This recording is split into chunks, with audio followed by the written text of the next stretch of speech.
all of the assistants from Miami-Dade College and Monterey in particular for inviting me to this event. And it's an honor to contribute a little something to it. Okay, so let me share my screen here. And let's see what we can do. Okay, so I think my screen is visible to all. And let's see, just getting set up here. Good. So yes, my talk is Moving Between Worlds on the Revelational Power of Sacred Art.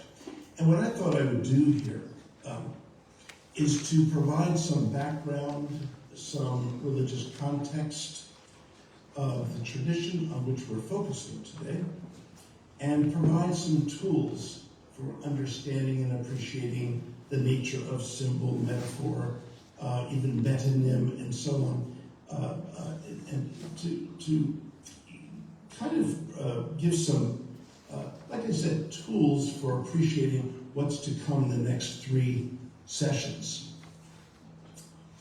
Okay, so by the way, this photograph is taken by a colleague of mine, Joe Carney, of the Yamuna River, the sacred river in Vrindavan. Okay, so what is the sacred? Well, the form of the sacred that we're focusing on here would be something we need to define. But the forms, visions of the sacred, forms of the sacred are diverse throughout the world, and I thought I would give you a kind of context in which to appreciate the particular tradition, again, on which we're focusing here. So one could divide up the world of major religious traditions in these 3 ways. There's the West, there's the East, and then there's the center. And each of these areas I consider sort of families of religious traditions because they arise from the same soil. They share much of their ideas and visions, and they sort of build on one another. And so in the middle, in the center family, we have the Vedic Hindu palette. Vedic meaning arising from the ancient Vedas, the oldest sacred texts in the world. And these traditions that tend to be associated with the center are Hinduism, Buddhism, Jainism, and Sikhism.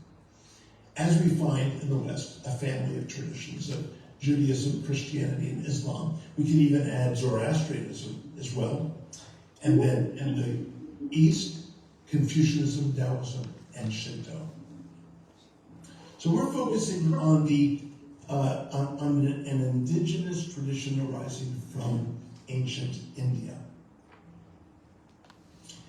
And those traditions, as I just mentioned, are these: Hindu, Buddhist, Jain, and Sikh. And within the Hindu or Vedic traditions are Vaishnavism, Shaivism, Shaktism, and Smartism. And what we have then, in each of these, we have many different sects.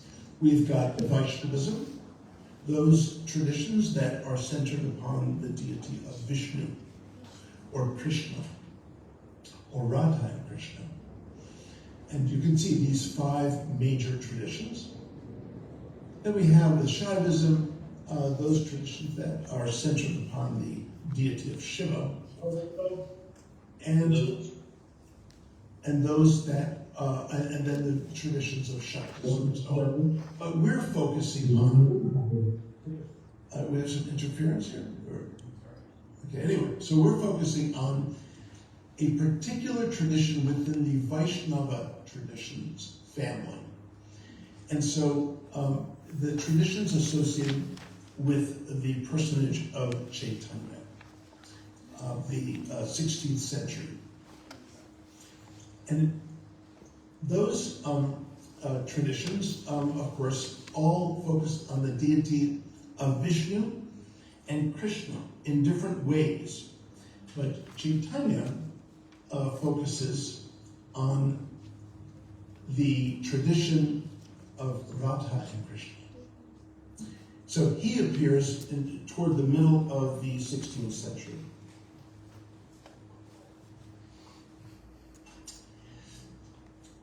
So the focus of the Chaitanya sect is divinity in the form of Radha and Krishna, the supreme feminine and supreme masculine divinities.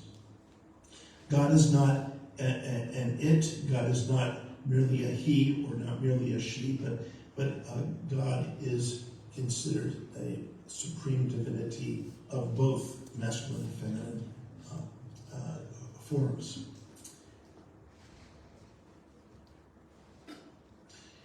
This is a tradition that worships the supremely beautiful, playful, and joyful. This is the ultimate focus. And those of you who are familiar with the tradition, this corresponds to the three principal deities of Vrindavan, Radha Madan Mohan, Radha Govinda, and Radha Gopinath. And this is a tradition that resonates with the biblical tradition, and particularly both the Hebrew and Christian traditions, especially the Johannine expression, the Gospel of John, where it says God is love. Yes, God is love. In other words, that love, all love originates in God. The source of love is God. But this tradition takes it a little bit higher, I might say, whereas love is God. Now, there's a mistake right there. That is not the biblical expression. Okay, so we take that out. There we go. So love is God. So ultimately, it is to love that the divine personages of Krishna and Radha submit. It is love that is supreme, that even engulfs God in his forms. Okay, so what is art? Art also takes many forms. So now we're moving into so we've got the background of the tradition on which we're focusing, but what is art? And we're looking at art today. And art is complicated. It takes many forms as well. There are the literary arts, verbal, the performing arts, bodily, and the visual arts, commonly known as the plastic arts. So the literary arts can consist of prose, poetry, narrative, history, fiction, and plays. And the Chaitanya Vaishnava tradition is extremely rich in literary production.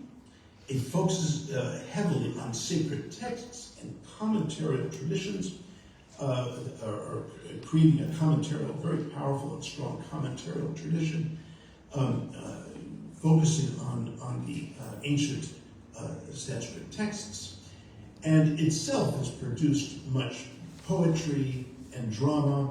We'll be seeing much about the drama from Vishnupriya Goswami's presentation, and of course, beautiful imagery and painting that Manjari and Shyamrani will be speaking about. So the literary arts are the source of all drama and all pictorial arts.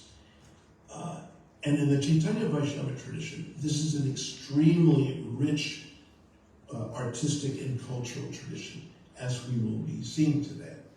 But I want to point out that it is the sacred poetry and philosophy coming from the Puranas, and particularly the Bhagavad Gita, which is one of the three most read sacred texts in the world.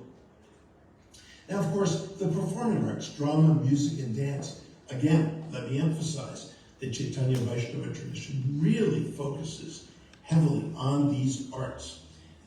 The Chaitanya tradition embraces the arts because of its capacity to move between worlds. And this is my theme today. To move between worlds. And how does one move between this world and the divine world? And the visual arts, of course, we're going to be talking about today. Painting, of course. And of course, beyond painting, there's sculpture, ceramics, photography, and applied arts, and so on. So again, let me emphasize here that sacred literature is foundational. And from sacred literature can emerge the dramatic and visual arts, as we will see today. Okay, so again, love is God. And again, I have this here, it's so annoying, I have to take this out. Pardon my on-the-spot impromptu editing here. Okay, so a key feature here is love is God, and we will develop that theme a little bit toward the end of my talk. So to give you a taste of the exquisite poetry from the Bhagavata Purana, on which I have focused in many publications, but particularly 2 books, is the Rasa Panchadhyani, the 5 chapters focusing on the events leading up to the Rasa dance. This tradition focuses on the ultimate vision of all souls joining in the eternal dance of love with Krishna, with Radha and Krishna. And it begins this way, and I wanted to give you a little taste of the poetry. I'm resisting reciting the Sanskrit because most people here will not know the Sanskrit, but my translations. And it begins with this first verse. Even the beloved Lord, seeing those nights in autumn filled with blooming jasmine flowers, turned his mind toward love's delights, fully taking refuge in Yogamaya's elusive powers. So here, even God takes full refuge in the power, the uniting power, to submit to the divine energy of love. And here I have a little illustration of that night, that autumn night with blooming jasmine flowers. And Krishna comes and plays his flute. And that's what this first verse of these famous 5 chapters in the Bhagavata Purana, of 335 chapters. These 5 chapters are the pinnacle, or the ultimate.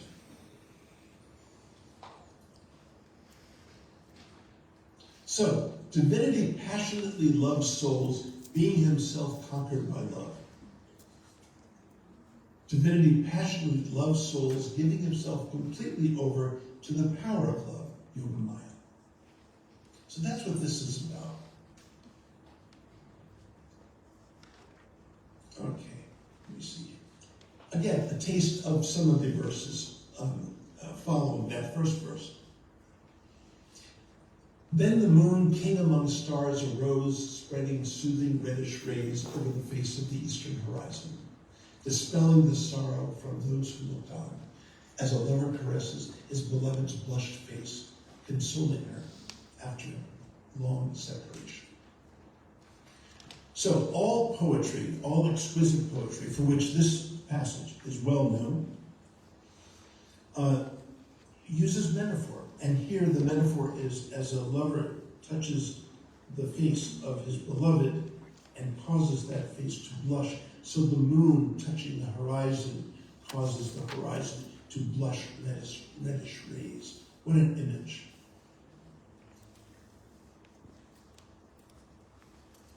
Seeing lotus flowers bloom in the perfect circle of the moon, beaming like the face of Rama, reddish as fresh kumkuma. Seeing the forest colored by the moon's gentle rays, he began to make sweet music, melting the hearts of fair maidens with beautiful eyes. So Krishna is known to be the deity who plays the flute, sending out a love call to all souls. And here is a partial. I'm not sure why these little lines, these blue lines are there. Haridas, is that coming from elsewhere? I don't know where that. I'm going to try to remove it. Okay.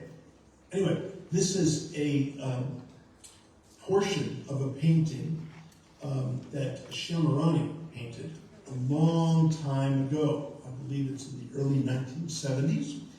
One of my very favorite of hers, so long ago painted. And it shows Krishna looking outwardly, this outward gaze calling all souls with the sounds of his flute to come to us.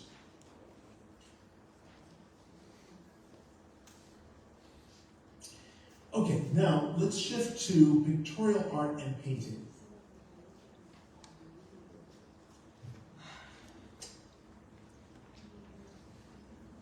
This is important, the ontological function of art.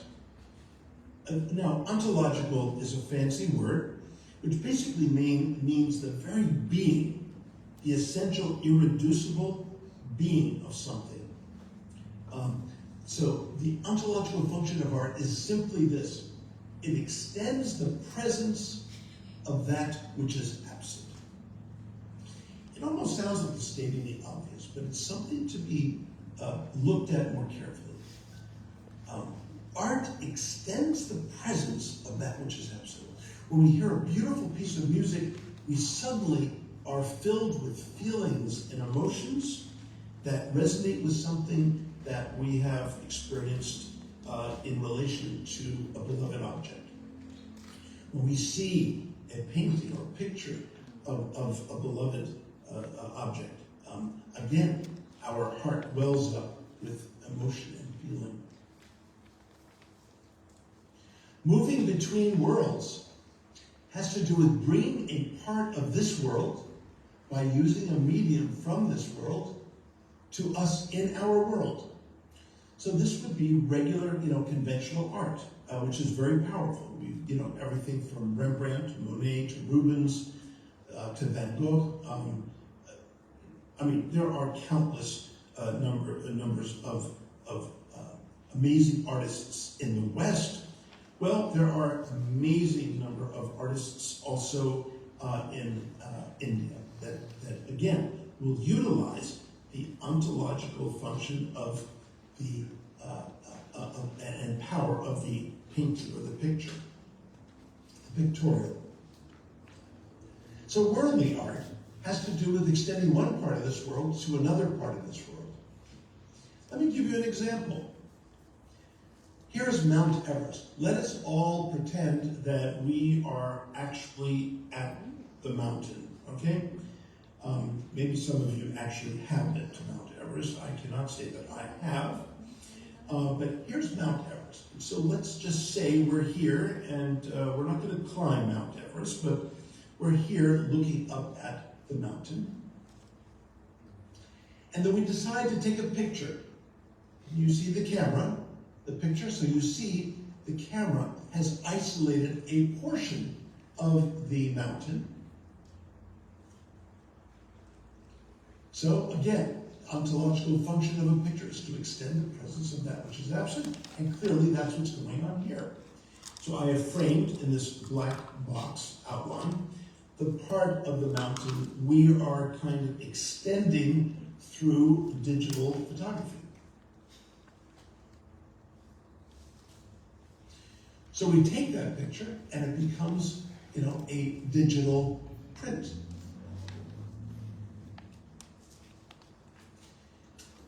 So what I want to say here is that this is a way of creating a kind of window into the Himalayan mountains, without which I would never be able to relate to the Himalayan mountains.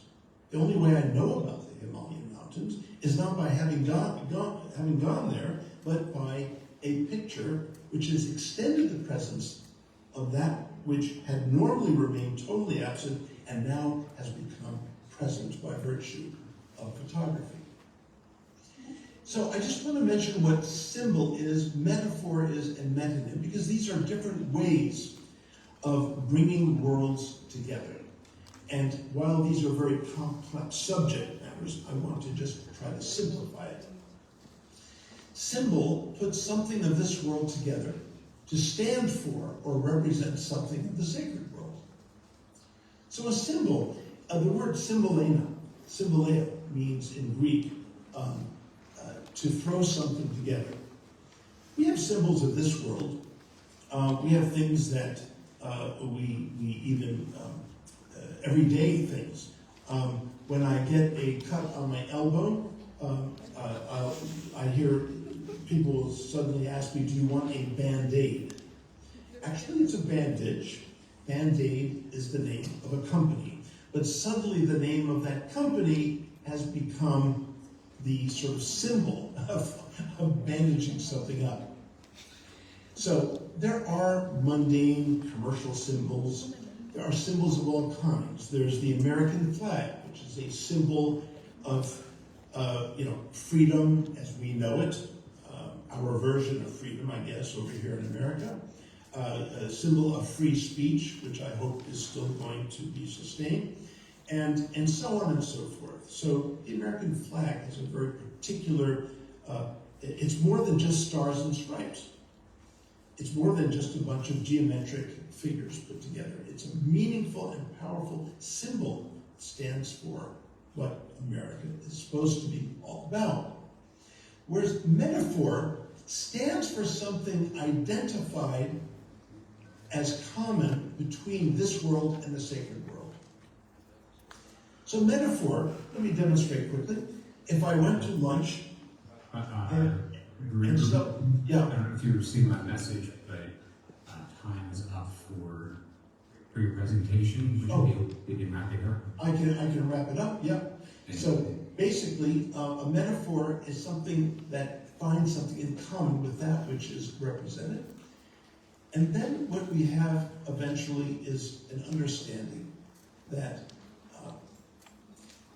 that the only way that we can move between worlds is with the ingredient of love. The only way that the picture of the Himalayan mountains is meaningful to me at all is because of love. It is the loving energy of the heart that can reach through this world, through any medium, to enter the revealed object. So what is the essential ingredient that brings the divine world into this everyday world? It is certainly love. It is love in Bhakti, the energy of the heart that can reach through this world, through any medium, to enter the divine. It is a certain love. It is the love in Bhakti, that of which our hearts are a part of the divine world, while we are apart from the divine in this world. And finally, there is a sharing, or Bhakti. The divine descends to this world, through this world, and from this world. We can reach the divine by the offering of our hearts, and that is Bhakti. That is how we can move between worlds. So while the aesthetic techniques and media that we can use in art of all kinds, it is love that makes our ability to move from this world to the divine world possible. Thank you. Thank you.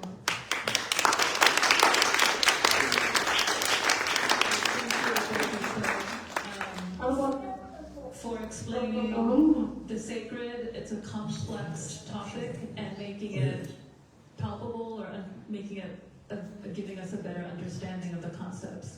I know you could talk and we could learn for a much longer time, but this was a great introduction to the topic today. I'd like to introduce our next speaker. Our next speaker is Manjari Dasi, and the title of her talk. So, Haridas, I turn things over to you. Yes, I guess you can hear us. Oh, I can't. No. Okay, I'm not sure if you can hear me now. So the title of Manjari Dasi's talk is Ripples of Kirtan, Motifs of Water and Sound. Yes, I can hear clearly. Okay, great. In Shamarani Dasi's art. So this talk explores how Shamarani Dasi's paintings translate kirtan and mantra into visual form, reflecting their sonic and devotional roots. It highlights water as a motif that conveys spiritual emotion, guides meditation, and invites viewers to connect personally with the subjects and devotional moods depicted. Let's welcome Manjari Dasi. Hare Krishna. Everyone can hear okay? All right, I'd like to request, can you give me a 10-minute signal and then a 5-minute signal? Okay, thank you. And Haridas ji, could you please remind everybody who's on Zoom to please mute? Please mute everybody on Zoom. Thank you.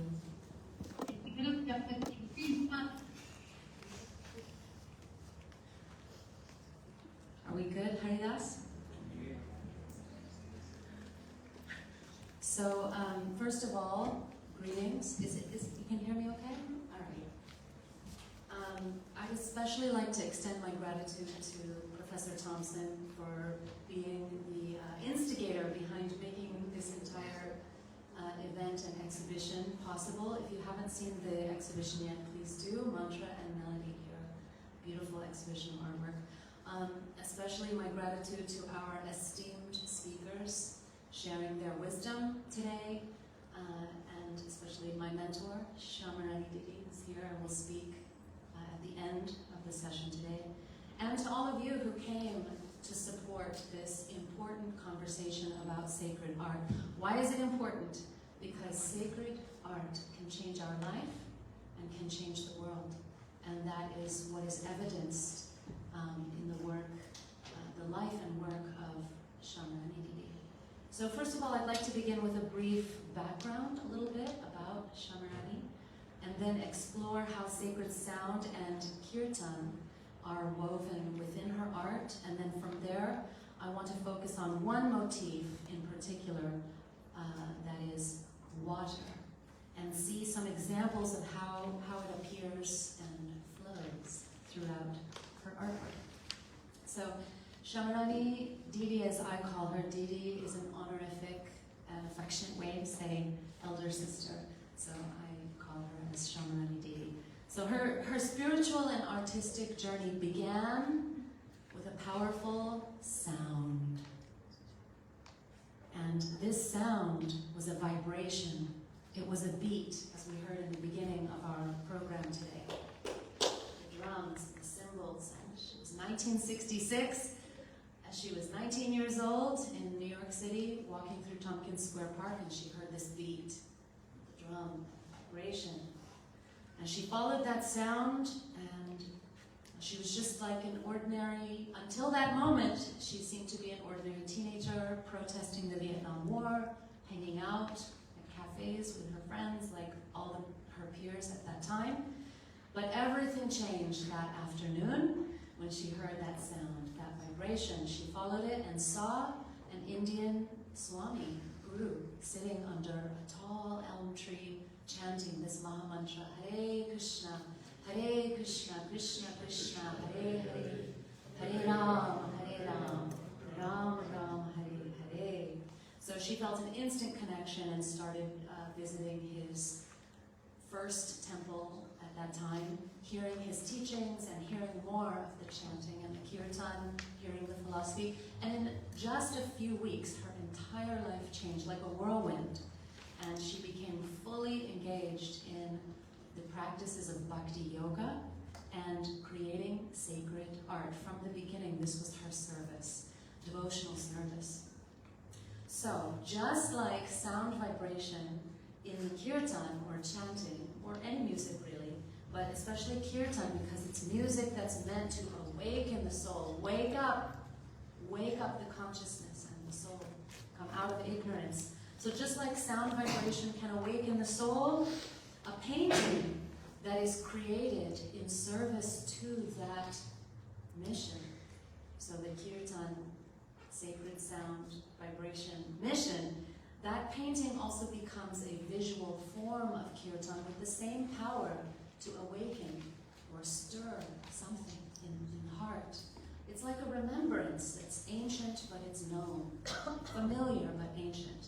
So it echoes the same mood, the same teachings, the same vibration as the chanting, but it's in the form of color and form, rhythm, and the other elements of composition and art and so on. So at its core, this form of art, which is called Bhakti art or Krishna art, it's meant to stimulate the consciousness of the artist who's creating it, and the viewer, to awaken the soul, to transmit from heart to heart to heart that love that we heard about, that spiritual vibration that we just heard about from Dr. Shui. So this is possible only if the painting, the artist doing it as a service, becomes an instrument for the divine to flow through to the canvas. And then the painting that is created won't be simply the artist's imagination or own ideas, but reception of tattva or philosophy and rasa, or those sweet feelings and tastes, and bhavs, that is corresponding spiritual ecstasy. The spiritual ecstasy, the bliss that everyone is seeking in life. So these all should be present ideally in devotional art. And how is it communicated or transmitted? Through sound. So in Bhakti Yoga, our lineage that we practice, kirtan is the primary practice. So that's singing, chanting, but also speaking, hearing, discussing the meaning of the mantra, the meaning of the stories in the paintings. That's all comes under the category of kirtan. So 100 years ago, one of our previous great spiritual masters, Srila Bhakti Siddhanta Saraswati Thakur Prabhupada, he called the printing press, I think this is, like 100 years ago, he called the printing press the Brihad Mridanga. Mridanga is the drum that I was playing earlier. Brihad means huge, gigantic, big. So he said the printing press is like the big drum of kirtan. And in that way, her guru, Srila Prabhupada, also said that the books, when they're printed, they become a form of kirtan, a printed form of the kirtan.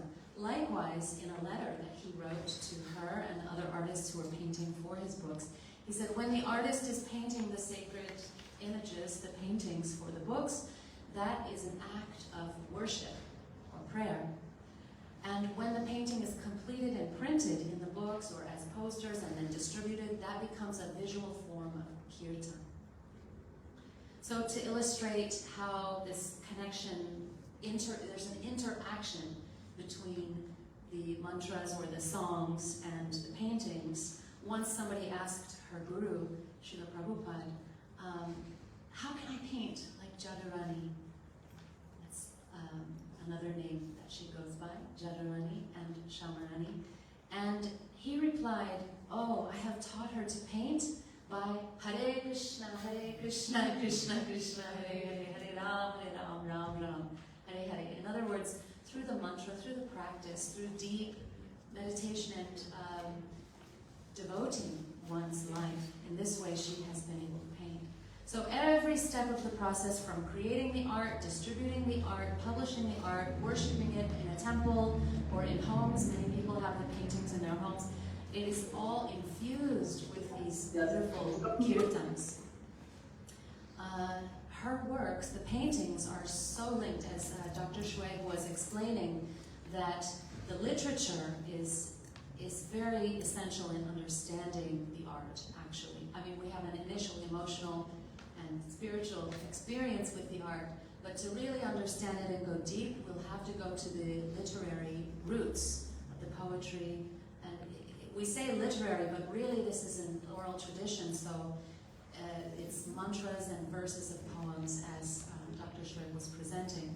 So sometimes her paintings are so linked with these verses that the rhythm of poetry, Sanskrit, will even influence the composition or flow of the elements, patterns, and melodic forms in the painting. So let's give an example here, Venu Gita.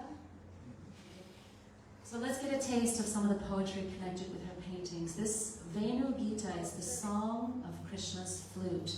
It comes from the Srimad Bhagavatam, and it is a chapter with 20 verses of Sanskrit poetry in which the young gopis, the cowherd girls of Vrindavan, they glorify the sound of Krishna's flute and Krishna's beauty as he's entering the forest of Vrindavan. They talk about the influence of the flute, how the flute, the Venunad, the song of the flute, is influencing the entire universe, how it's influencing all living beings in creation. So that's the content of it. And verse 5 in this poem is the gopis describing Krishna's beauty. Varahapidam natavarabapuhu karnayo karnikaram bibradva sakanaka kapisham vaijayantim chamalam randhanvero radhar sudhaya murayan gopa vrindair vrindaranyam swapadaramaram Pravishadgita Kirtihi. It's describing his beautiful smile, how he's pouring his heart, that the nectar of his lips is pouring through the flute. He's wearing, he's beautiful like a fresh rain cloud. He's wearing garments dazzling like lightning. He has the peacock feather in his curly black hair. His lotus eyes are glancing side to side. He has beautiful flowers over his ears and so on. All his friends are following behind him in the forest, singing his heroic deeds. So now let's move to the motif of water, my final topic in this presentation. How are we doing? 8 minutes left. Okay, the motif of water. So for me personally, when I first started appreciating Shamarani Didi's art, for me personally, I find that water is one of the most powerful, recurring, visual and spiritual motifs in her paintings. So sometimes in her paintings we'll see them as whirlpools, like here. They're like in spirals and whirlpools, sometimes in waves, sometimes waterfalls, sometimes very serene, peaceful lakes or ponds, or sometimes as tears coming from the eyes of Radha and Krishna or the devotees, the saints, tears of ecstasy. So visually, the water, as you see in this painting, often in the paintings, the water is placed in the foreground. So it really acts as a visual entry point for the audience, for viewers. Visually and in the composition, it's helping the viewer enter the scene and kind of keep the movement of the eye flowing through all of the detailed elements that draws us into the painting and into the subject matter of the painting. And I also find in the water is her most free and expressive brushwork. And the waves and the whirlpools are rhythmic, like the mantra's cadence or flow. There's a personal dimension also in the water. It feels deeply personal for me, actually, and I've sat with her painting, assisting in several paintings, and also got to see firsthand that the water usually conveys deeper meditations, what is hidden meditations and spiritual emotions of the divine personalities in the pastimes. It can be expressing that love and separation, divine longing, or playful union. In Vedic culture and in our Bhakti tradition, the rivers and lakes are actually understood, realized as goddesses, divine goddesses, personalities, and they manifest in the form of these rivers in this world out of compassion to connect with us in this realm. They carry with them all of these sweet, like this is the Yamuna River here depicted, where these pastimes of Radha and Krishna took place over 5,000 years ago in India. So another example, let's talk about the motif here. So in that poem, verse 15, Nadyastadata dupadharya mukunda gitam Avartalakshitamanobhava bhagnavega Alinganastagitamonibhuje murare Grihananti padayugalam kamalopahara. So this is expressing how when Krishna plays his flute, all of the rivers, like Yamuna here, become filled with amorous desires to connect with Krishna. The whirlpools that they exhibit show their intense feelings of longing and love. Sometimes the river stops flowing altogether, which is against her nature, and rises up trying to embrace Krishna's heart, his chest. But then she becomes shy and the water goes down again. And as you can see, maybe I'll stand with this. And as you can see in this painting, so after rising and swelling and then becoming shy, going down again, the river, there's hands in the waves. The waves make hands and offer lotus flowers to the Lord's lotus feet in a beautiful act of devotion. And then the gopis in this, just briefly to touch on, the gopis here, Radha, Supreme Goddess, and her gopi friends, they're saying, oh, the river is so fortunate. The river is not shy about social conventions or what people might think. The river's just rushing freely to love Krishna. And she doesn't care about her husband. Who's her husband? The ocean, right? Rivers go to the ocean. So the gopis, in their ecstasy of spiritual love, they're comparing that just like the river, she's neglecting her husband, the ocean, to love the Supreme Lord, Krishna. And she's not shy, and she's not worried about social judgment. So why can't we be like that? Why can't we love God in the same way, freely, openly, with no shame, no regrets, and no fear of social opinions? So it goes on, like that's just an example of how deep the meditations can go. So the artist as well as the devotee who may be meditating, sometimes silently, sometimes on a rosary, chanting Mahamantra Hare Krishna on a rosary, mala it's called. So in this way, there's so, in each detail in each painting is filled with these kind of poetic meditations. So next, Kunja Kirtan is briefly showing an example. Again, we see the water. The water appears in the foreground. It's almost extending infinitely out into the world, like an invitation to draw viewers in. Here, it's a fully, so here the kirtan is even the subject. Well, in Venugita also, the kirtan was very much the subject. Here also, there's musical instruments, veena, flute, drums, hand cymbals, and the water is actually part of the music, like tinkling bells singing along with the whole music. Next is Jai Shri. Next is Radha alone, because time is short. So here we see Radha alone. She is weeping on the banks of her personal, private, sacred lake, Radha Kund. She's depicted here as Virahini Radha. This is the goddess in the midst of anguish, feelings of separation from her beloved, missing the Supreme Lord, Sri Krishna. The waves of the lake in this kund, you see it seems to echo her tears. It echoes her tears which are falling, and it's encompassing the entire background of the whole canvas, completely submerging her and us in these feelings of longing for divine union. So this painting was created to illustrate a song called an Ashtapadi from the Gita Govinda of Jayadev Goswami, very famous poet of India. And in that poem, in the song, she sings, oh, why did I send Krishna away? She was angry, sent him away. So now she's lamenting, why did I send him away? He came to me so sweetly. Now, what is the use of my youthful beauty, my dress, ornaments, when it's not being seen by Krishna? So here, Shamarani Devi explained that Radha is like a guru, spiritual teacher. She's teaching us that nothing in this world holds any value unless we can use it, offer it in service to God, to the Supreme Lord Krishna, who's anyway the origin of everything and the ultimate well-wisher of our hearts. So the painting also invites meditation on the lake, this sacred lake, which is an actual place in India, in Braj.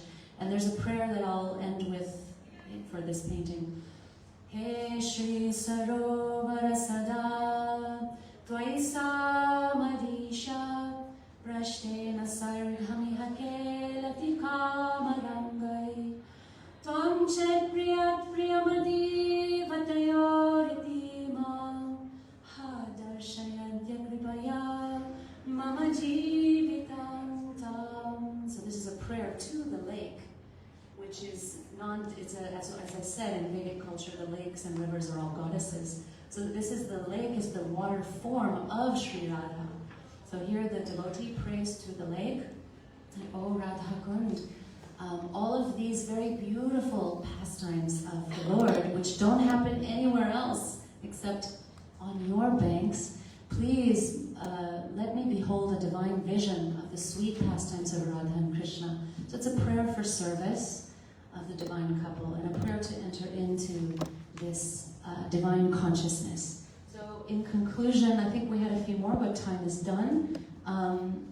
Okay, in conclusion, the Gopi Gita is a painting that it's the first painting and only, first that I completed with the guidance of Shamarani Didi.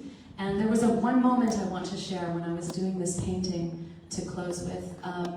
At one point when I was doing the painting, it was towards the end, and I started working on the lotuses here in the foreground. And she came and sat by me and she suggested the lotuses should appear in clusters of 4. And she said two things, that first of all, it would echo the verses of the poetry. So it's a very special poetic meter that this painting is based on. So she said that, and she also said, as we started making these clusters, she said, Yamuna Devi, that's the river goddess, she said, Yamuna Devi is garlanding the painting. And it just gave me goosebumps and really opened my eyes to how deep the practice of painting these divine scenes can actually be. So it just was instructive of, instead of only focusing on the color and the technique and the motifs, yes, that's there, but the purpose is to connect personally and enter into this spiritual relationship. So in conclusion, Shamarani Didi's art is visual kirtan, translating mantras and poems into form and color. The motif of water draws the viewer in. It reflects rasa, that is spiritual emotions, and it communicates these bhavs or emotions of divine love. So just like flowing water, her paintings carry all of us into the eternal stream of kirtan, guiding us towards the divine couple, Shri Radha and Krishna. Thank you. Hare Krishna.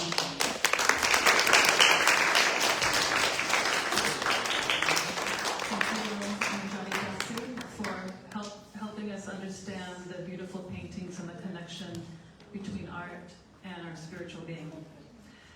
Our next speaker is Vishnupriya Goswami, and her talk is called Appreciation of Visual Motifs via Sacred Performance Traditions. This talk explores the aesthetics of devotional painting through the lens of the traditional Rasa Ila, dance drama, performing of bridge, which are like living paintings, also known as jankis, focusing on costumes, ornamentation, and key pastimes, leelas. And the talk also highlights parallels of Shamarani Dasi's art. Let's welcome Vishnupriya Goswami.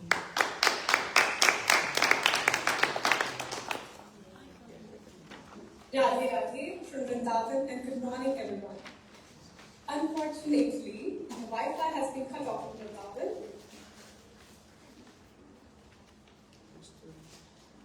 It's no Am problem. I audible? Yeah, we hear you. Okay, so the Wi-Fi is cut off, so I'm going to turn off my video and instead I'm going to display the PPT that I had prepared, and hopefully I don't cut off because of the bad network.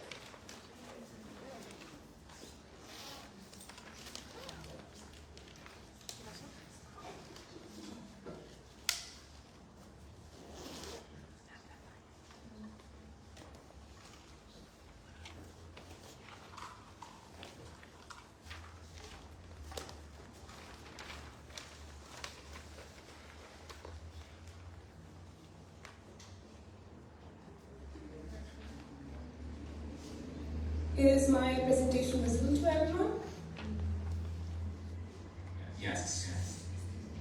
Right. Okay. Good morning, everyone. I am honored to be a part of this panel and grateful for the opportunity to speak today.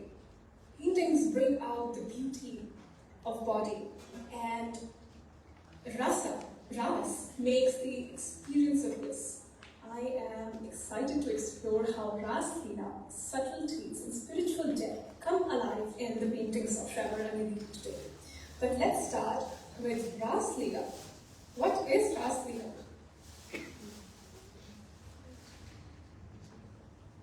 Ras Leela, as I imagine. So you know, we actually just see it saying, click to exit full screen. Yeah, we can't see the presentation. Sorry? We couldn't see the presentation, only a screen saying exit to see full screen or something like that. Try again. Okay. Is my screen visible now? Now it is, yes. Okay. Just a minute.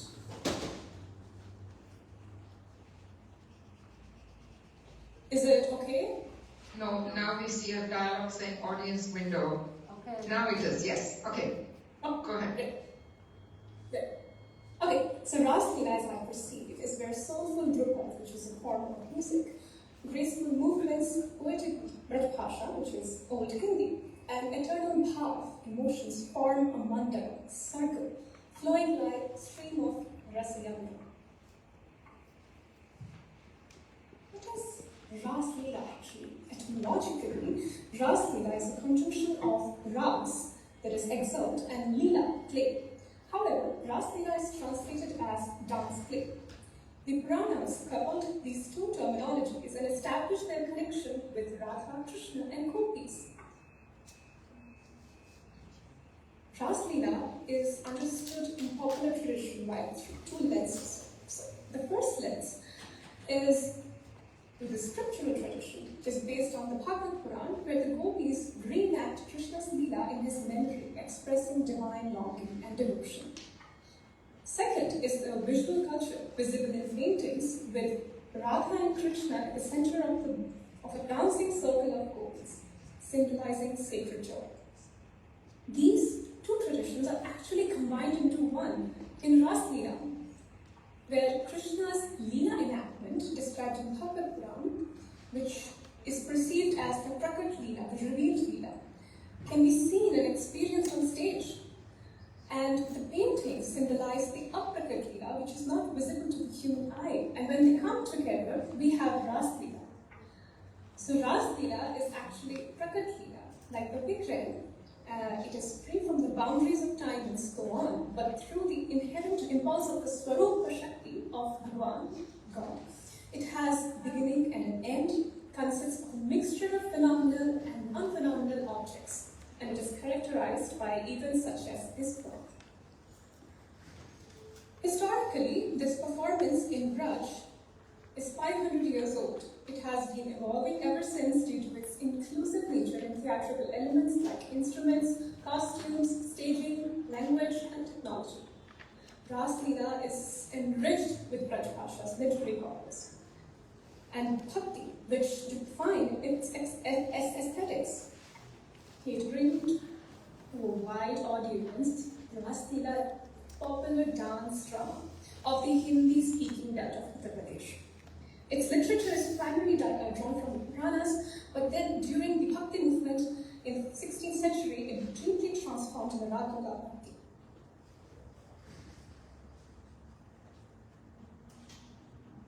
The participants are not merely actors, they are swarupas. They are manifestations of the god and the deity. You can see the deity moving. That's why it's called the Prakat Leela, which distinguishes Ras Leela from other drama ensembles. For patrons, it is a religious offering, Anushthan, and for local audience, it is an aesthetic ensemble of entertainment and devotion. The performers regard it as the actualization of Nitya Leela, which we just read, the eternal play. And the Vaishnava devotees, they don't merely watch Ras Leela, they participate, making Leela a way of life through which they connect with the divine. The performers are usually rural boys playing the role of Krishna, Radha, gopis, and other characters. The Ras Leela repertoire, it has two segments: Ras, which is the dance portion, and the Leela, which includes a lot of stories where there is recitation of dialogues, poetry, singing, abhinay, which is acting, and dance, of course. The Raga Bhakti is a fundamental idea of Ras Leela, where the Leela is performed in the absence of the divine lover, Krishna. This concept further developed and took the form of Chadna Leela, plays of disguise, which we will explore later. Here is a scene from Ras, where Radha and Krishna are in the middle, and the gopis have encircled them and they are performing Ras in a bundle. Let's move on to the Shringar. Through service and care, emotions take center stage. The most intimate is Shringar, the mood of love, where the aim is to please the beloved. This unfolds through adornment, preparing to delight each other, which sparks artistic creativity, which we will now see. The Ras Mandalis, that is the Ras Leela troops, have been trying to mirror the aesthetic appearance of the deities in the temples with the Swarupas, which are the performers. This also serves to connect the devotional audience to the Rasdharis, that is the performers, representing the deities on stage. The costumes and accessories along with the makeup are all inspired by poetic descriptions and are brought alive during Leela. There are essential elements and peripheral elements as well, which vary with time to time. Every character has unique and specific attire and set of accessories. First, we will see the Sakhis, that is, the friends of maidens. The Sakhis wear lehenga, that's the long skirt. Their upper body is covered with full sleeve cholis, blouse. Then they have these ornanis, which cover their hair, and the kundalas, the earrings that they are wearing, but we can't see them. Then their foreheads are adorned with a vikuti, which literally means eyebrows, so that's why it's called vikuti. Then there is murti ki bandhani, which is pearl tassels. They are hanging on both the sides of the vikuti. They wear mala, that is the neck piece. There are kundal, which are not visible. Then their neck piece is also multi-layered with various strings and beads, and they often wear garlands. This one's not wearing, but here we can see the flower garlands. And there are ornaments also include the kamar kandani, we have the bangles, so kangana, and there is mudri, which we will discuss later as well. There is kantha, which is the main neck piece from where the beads are. Then we have Sri Radharani. So, the Radharani is distinguished by her Chandrika, the moon-shaped crown, which remarkably makes her stand out when she moves around with her Sakhis. Her costume is quite similar to the Sakhis, including choli, omni, lehenga, but she also wears one more prominent omni, mostly of a different color, usually red. This sets her apart from the Sakhis. She also wears malas, necklaces, kundalas, earrings, and the earrings of the glory and qualities name of Krishna dangle from her ear. There is Bulak, as you can see in the middle. There is Nathuli, which separates her from the rest of the gopis. Both Sakhis and Radhas, kundals are covered by the Odani. There are Phul Latkan here instead of pearl tassels. Her hands are adorned by Hathapul. So here we can see the ring and the bracelet are joined by a string. That's why it's called Hathapul. She also wears Kamal Kundani and is wearing on her finger. She's not wearing one. Then we have Sri Krishna. Karshayati Akarshayati Iti Krishna, one who attracts and draws all towards himself. That's Krishna. Krishna, millions of poems have been written to describe the charm of Krishna. The images created in poetry have inspired numerous ornaments and different costumes. One cannot imagine Krishna without his morbunk and murli, bansi, which we will see in the next picture. He's not holding one in this It's a constant companion. He also keeps a lakudi, which was also in the next picture. There is a long necklace of beads. There is a one mala, and he wears gajra in his hands. There are flowered bangles. There is silpage, kalgi, and tora, but it is usually not worn these days by the soldiers. This is mukut, and the silpage is not very clear, but here is the silpage, which is a separate adornment side.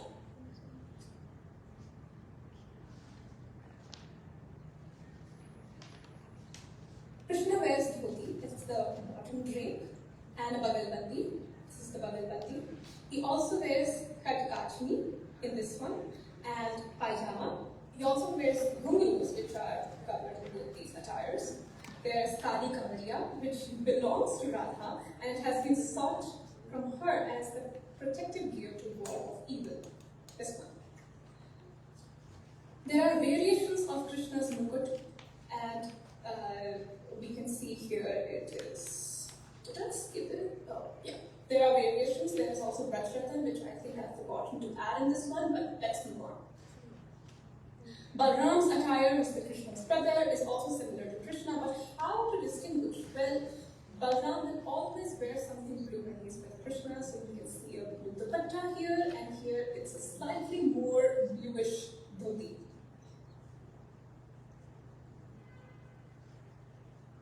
Now we have beautiful painting by Shyamalali Didi, which is a very, very popular painting. I have seen it growing up on almost all of the Shringar literature. So this is a painting of Seva Kunj oil on canvas. And let's see the aesthetical details of this painting.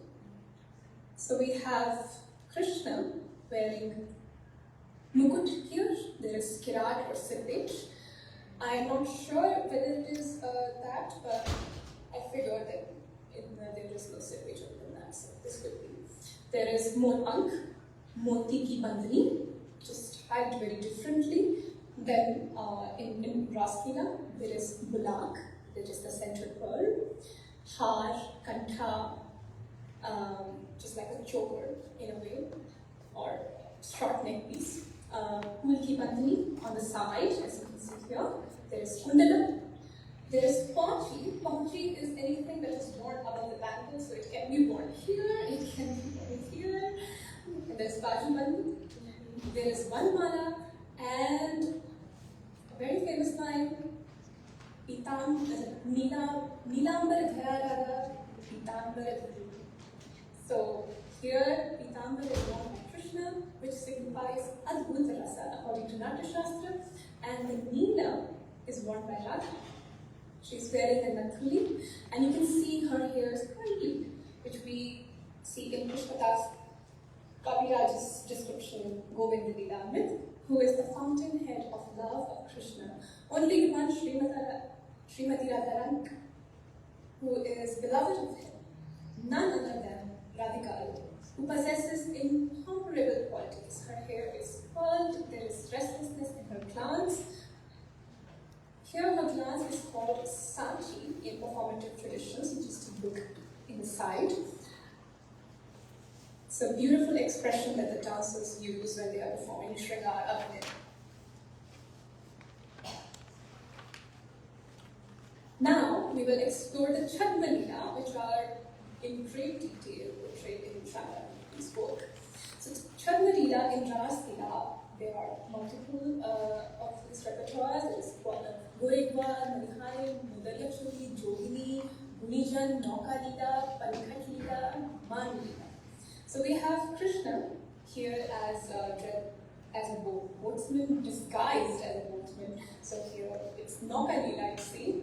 Now we will focus on Mudariya Choli Leela, which has been focus of my thesis recently. So here the ring, the ornament, has become the catalyst for the plot of the Leela, the divine play.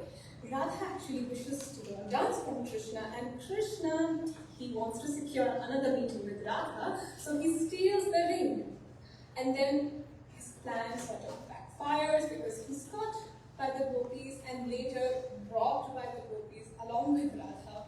So in order to retrieve his belongings, he disguises himself as a gopi maiden. And he goes to the palace and decides, you know what, I will yearn my name because Radharani loves anyone who will yearn for me. So this disguised Krishna as gopi is called as Shyam here. So I will refer to him as Shyam. He is a Chalia, he's a trickster, so you have to be aware of the tricks he is performing, and here he has taken on a different guise. But his yearning is actually, it reflects the Sakhi Bhav, the essence of Bhakti sadhana, which is devotional principle. And then when Krishna kept crying and yearning for his name, Radha felt sympathetic and she wanted to console this Krishna Vilheni. So she went in and put on all of Krishna's jewelry or ornaments and gave her darshan as Krishna Radha in a way. So you see, when Radha came out to give darshan, Krishna went near her and said, I know that even the noble ones have started to steal. Who will now deliver justice as this journey has become unrestrained? O Keshav, bestow your grace and clear the way for all. Where did you turn your gaze? He's saying that to Radha. After all, this flute belongs to me. And he snatches the flute away from Radha. And the Yugal Swarup, that is the joint couple, they give darshan to everyone. It's a beautiful depiction where you see both Radha and Krishna have taken on each other's garb, but Radha here has also retained some of her guise, like the lehenga, the orni, and you see elements of Krishna in her as well. So this Chadma Roop ultimately shows eternal divine unity between Radha and Krishna. We explore this theme further in Prem Sankota. This is when Krishna dresses up as a gopi. The Swami, the narrator, announces his entry as, today Bihari has taken on the guise of a woman. The sari is graceful and the lehenga is reddish and flower-like, kusumi lehenga, with a golden border. Yeah, okay. So there's a golden border in the blouse. So Jalad ki kinari, and there is detailed kajal, there is anjana or surma in his eyes, there is nathaso hai alkali, so he is wearing a nath, and there is a lak, which is also Krishna's symbol, red lips from the beetle leaves, and a hair bun, so you can definitely distinguish him as Krishna. So I've taken these two popular padas, poetry, which describe this disguised form of Krishna when he comes to Radha and says that why are you with this Krishna? I mean, he's like this, he's like that. And we see a parallel of this Leela in Goregwal, where Radha dresses up as a Gwala, the fair-skinned Gwala. So Radha is the Gwala here, and she says to Krishna, why are you with this Radha? You know, she's like this, she's like that, insulting Radha. And Krishna is like, no, I will not hear another word. You have to leave. My Radha is divine. You cannot say anything about her. So then Radha, dressed as Gopal, he challenges Krishna. You know, if you think that she's so divine, why don't you call her here? So he meditates on her, and then Radha changes her garb and comes as Radharani, and they both, and Krishna gets darshan of Radha. In this painting, I was fascinated with how the details have been done. However, I have not able to identify Krishna with the specificities. If Shyamala Nidhi would be able to explain further, that would be great, but I can see the Shyam Varna. But other than that, I don't think I would have been able to distinguish this girl singer as Krishna.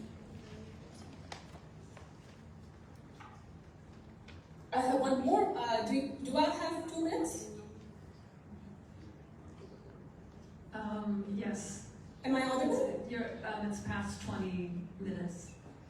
So if you could quickly wrap it up. Yes, I think you can continue, Priya. Go ahead. Okay, so I have one more painting, the Manani Radha, which I want to talk about. So I'll just end with that. So here in this Manani Radha, the Radha is sitting and her gaze is called Avalokit Drishti, so where you look sad, then you look down. So this is the gaze here. And interestingly, in Ras Leela, there is a combination of Man Leela and Gorekwal, where Krishna compares Radha's beautiful face with Chandrima, and she instead gets very angry, and she's like, how can you compare me with him? With Chandrima, it has so many disqualities, it has so many avguna. I can't be compared with Chandrima, how can you do this? And then there's this man in her, which is called Peak, and then she leaves. Then Krishna, he's in Virher, he's in separation and longing. So then Radha dresses up as Krishna and then comes to meet him and says that, you know what, Radha is mine. Krishna is utterly humiliated and furious that who is this boy who's claiming Radha is his? So they both get into a little bit of quarrel, but Radharani couldn't keep up with her disguise any longer, and Krishna recognized that it was Radha only. And then they plan, you know what, let's go and challenge the Sakhis, whether they can identify us. So you see there are two Krishnas, and then they have this kind of quarrel, like who is the Krishna? So first, Radharani has taken Man, then Krishna, and then again Radharani, and then Krishna, but here Krishna is finally saying that Ocean, only with you everything appears beautiful, like a serpent without its tree, a temple without a man, or a flower without a fragrance, like wealth without a treasury, or a king without a subject. Such is life without you. O Queen Radhika, treasure house of rasa, place the tilak on Rasa's behalf, it is Krishna. So here it goes on for a while, but then gopis said that we all see that you both are Krishna and you both are Radha. Now please come and have Yadu. And that's how the Leela ends. Again showing the eternal unity between Radha and Krishna. I would like to end this presentation that in Shyamalani Devi's paintings, I saw that through her art, the intricate moods, emotions, and the relationships within Ras Leela are revealed in ways that invite us to reflect, connect, and experience its transcendental beauty. Her work complements the performance tradition by eternalizing the unseen uppercut Leela in numerous details. Thank you for hearing me out. Radhe Radhe.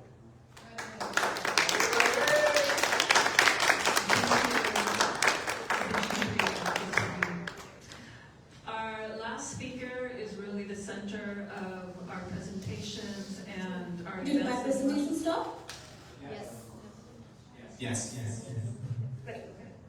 I'd like to introduce the artist behind most of the paintings we've seen today and in our art gallery. I'd like to introduce Shamarani Dasi. She's a renowned artist and spiritual leader, and she is the artist of all the paintings and in our art gallery.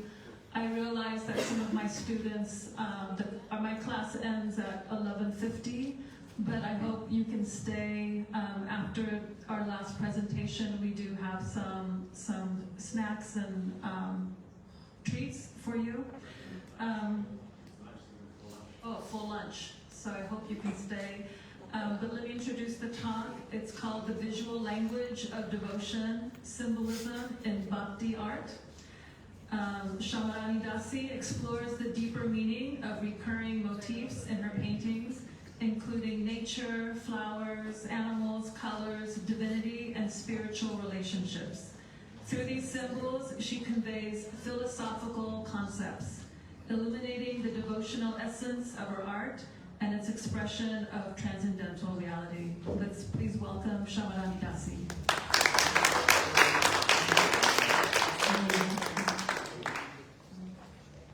Can you all hear it? Very soft. Hold it. Hare Krishna. box or something? That I could bring this.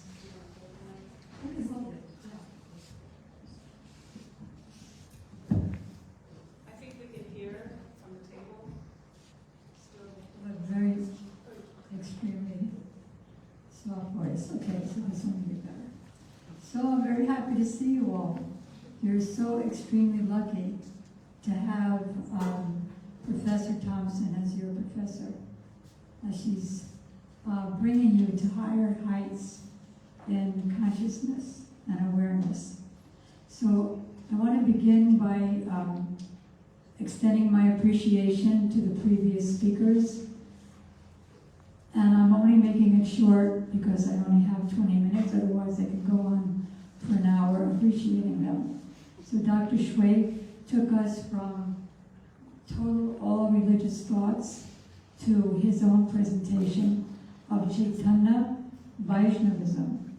And he explained what I loved the most about his talk when he explained about how, I think it's the metaphor, takes us from what is absent to what is present, and then showed us Mount Everest. Now we don't know what it's like, but if we see the photo which comes from Mount Everest, then it comes to us. Then we can get some idea of it. But that kind of picture, which is mortal and mundane, it's something that brings us from one world to the other. But what it does is, he explained, it brings us from the Indian world to, say now, Miami. It doesn't bring us actually to another higher world, whereas transcendental art brings us from the mortal, mundane, like our spiritual master Srila Prabhupada said that these paintings will be like the rain after the drought of mundane art, and everyone will be attracted. So that's what he was stressing, how to get out of the mundane, which automatically means getting out of stress, distress, anxiety, a sense of fatality, hopelessness, because all this studies and I'm going to die anyway, so can't take it with you. So that was a very beautiful presentation. And then Manjari, I was very happy to see her painting, and finally she's so shy about showing her work, and how water plays a very important role in giving emotions, like the Jamuna River in the painting of Venugit. The Jamuna River tries to reach up to Krishna's chest and embraces him, but then she comes down to twirl around his feet, and her waves become like hands to offer lotus flowers to Krishna's lotus feet. And how she explained that this is all coming from sound vibration, the sound vibration of the scriptures. And that just like we had a kirtan, the singing, which was a transcendental sound vibration, which I think brought us all to some higher state of sweetness and awareness. And then when that goes into the book, these transcendental literatures that are in the back, and I pray that nobody here leaves without at least two books, 2 pieces of art, and 2 plates of lunch. Okay, so she explained that the drum and the voices and the harmonium becomes the big drum, because then that same vibration, since the authors, the self-realized authors of the scriptures dictated it, spoke it, and then it became recorded kirtan, as Manjari was actually singing. They're not just prose, but they're all poetry, like she sang, Parahapitam Natavarapu Karnayo Karnikaram, which describes Krishna's beautiful body and attire. So these are all Sanskrit poetry translated into the books, and then from the books come the paintings. So the books are recorded kirtan, and then the paintings become a visualization of that ancient kirtan.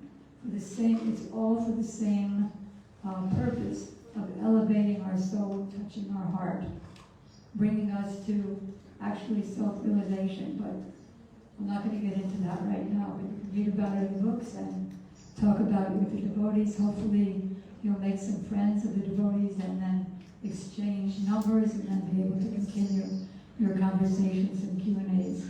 And then lovely Krishna Priya Goswami, Vishnu Priya from Vrindavan, which is the holy land that Krishna appeared in 5,000 years ago, which is actually a descent of that spiritual realm to this material world.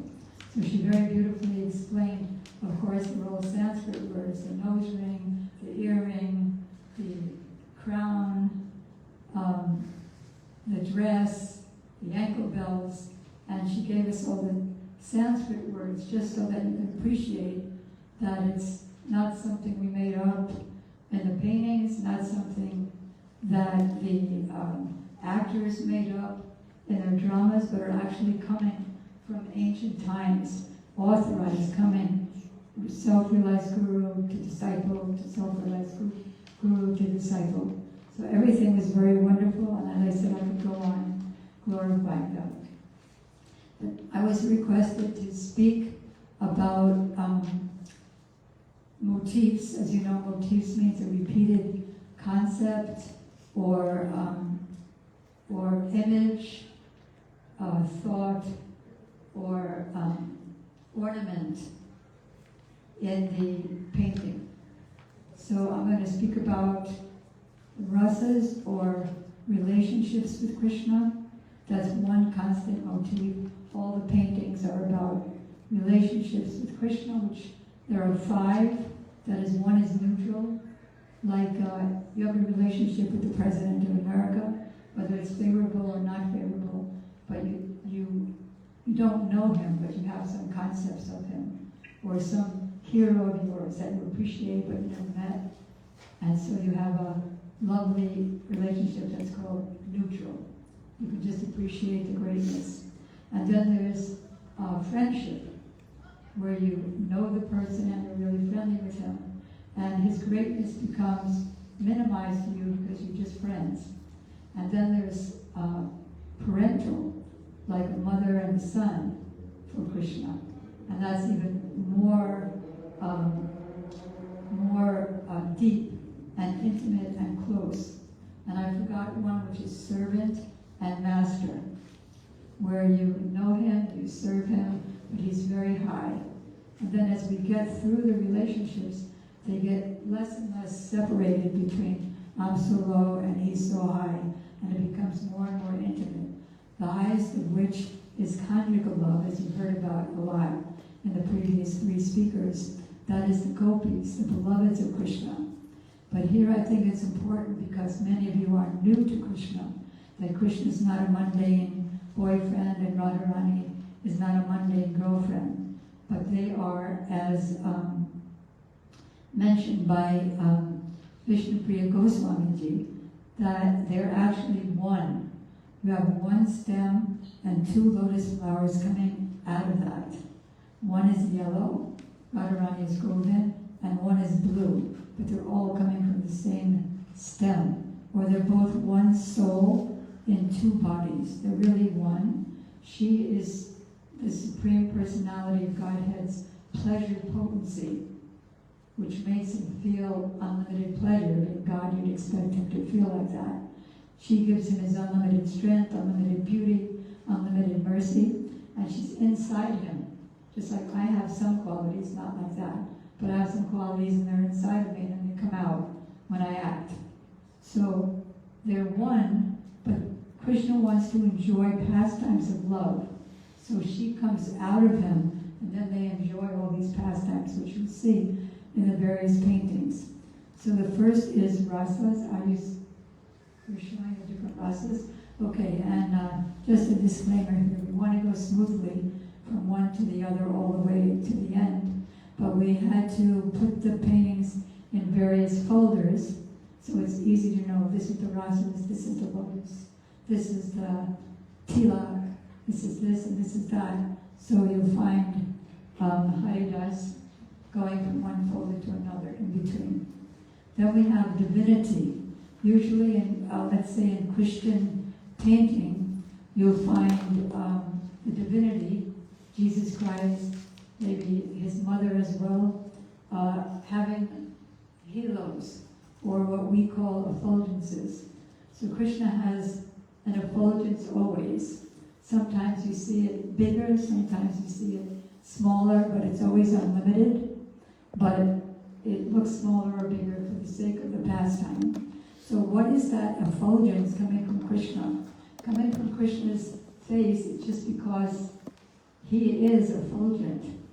He is brilliant like millions of suns, but not like the sun here, that even if you look at one sun, you can't really look. But he's as brilliant as millions of suns, but very soft and smooth and lovely to look at. Like you come out in a beautiful day after being sweating in some office or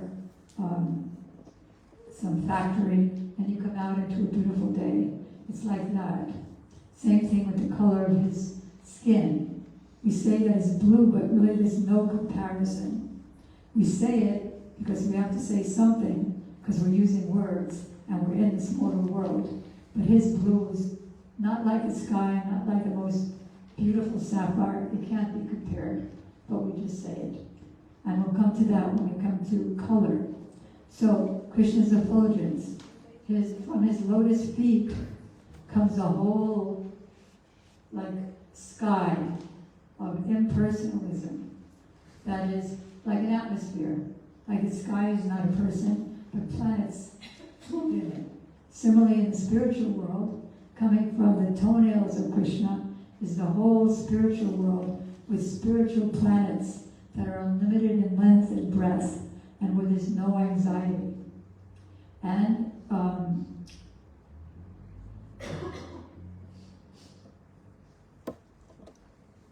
from his toenails. So everything is very sparkly. And then we'll go on to the next. I'm trying to be fast because just like the other speakers, I'm trying to put an ocean in a jar. So I hope I'm not speaking too fast. But then the lotus motif. The lotus is a symbol of blessing and purity. Everyone sees the lotus as a pure, beautiful, coming from the mud but not in the mud, transcendent flower. And you see several forms of Krishna in his form as the super soul, four-handed form of the super soul sitting in everyone's heart, and four-handed Vishnu, who presides over the various spiritual planets. And when a devotee is very surrendered, then he personally appears for them. So the Lord has four hand symbols. That is the chakra, the weapon for destroying evil, the club, which does the same thing, the conch, which heralds his arrival and heralds victory for good, as opposed to evil. And then finally, he's always carrying a lotus flower to bless every fortunate soul who comes and takes shelter of him. Then his planet is also shaped, actually shaped like 1,000-petaled lotus. Although these are symbols, like lotus is beautiful, it's soft, it's sweet, but at the same time it's real, it's not just symbolic. So his planet is shaped like 1,000-petaled lotus, and when an expansion of him lies down in the water at the bottom of this universe to create everything that's in this universe that we can see and not see, then his navel is shaped like ours have all kinds of odd shapes. But his navel is shaped like a lotus flower. And then there's a lake in it. And from the lake comes a stem. And on that stem is another lotus flower. And that lotus flower is the abode who's the, you could say that he's called Aja or unborn, but he's born from the lotus flower of Lord Vishnu, Krishna's expansion. And from that lotus seed, he creates all the different species of life and the ancient Vedic literatures, the different jobs and social orders of human beings, different demigods who control universal functions. And then another symbol or motif in the paintings. I also asked Dr. Thompson if you could give me a 10-minute warning. It's been 15 minutes. Oh my God, it's terrible. 10 more minutes. Every speaker gets frustrated because they have 3 hours worth of things. So animals, peacocks, the parrots, peacocks dance. Krishna's reminding his friends and his beloveds, I want to dance with you. And the parrots are like messengers, because as you know, parrots can speak and repeat. So there's a message that goes from Krishna to his beloved gopis, and especially Radharani. Yes, I want to meet with you at such and such a place. So the parrot tells Krishna, Radharani is in such and such a place. And the cows especially are very important because Krishna's in his palace. He's the prince, the son of the king and queen of Vrindavan. But he wants to get out of the house so he can play with his friends and especially enjoy loving pastimes with the gopis. And so the cows are the perfect excuse because his dynasty herds cows. So he loves the cows very, very much. And then tilak. Tilak is what you see us wear.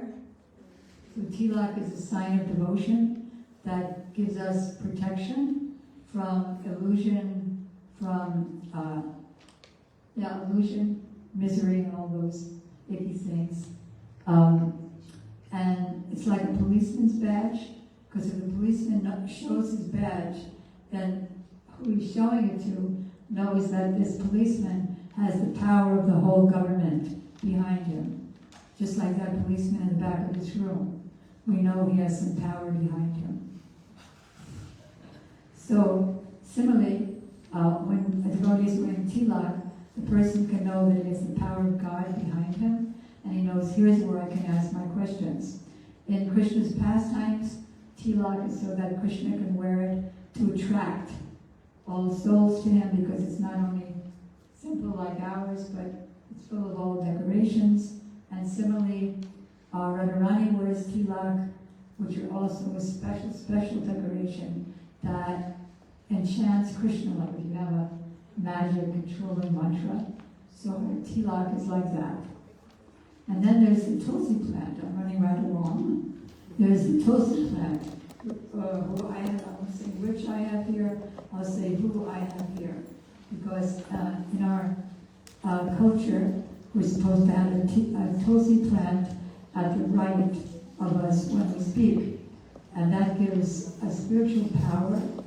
I hope that nobody's going to leave without taking something with them. I know some of you have to go to another class, but I hope that you'll stop just for 1 minute and speak to the devotees.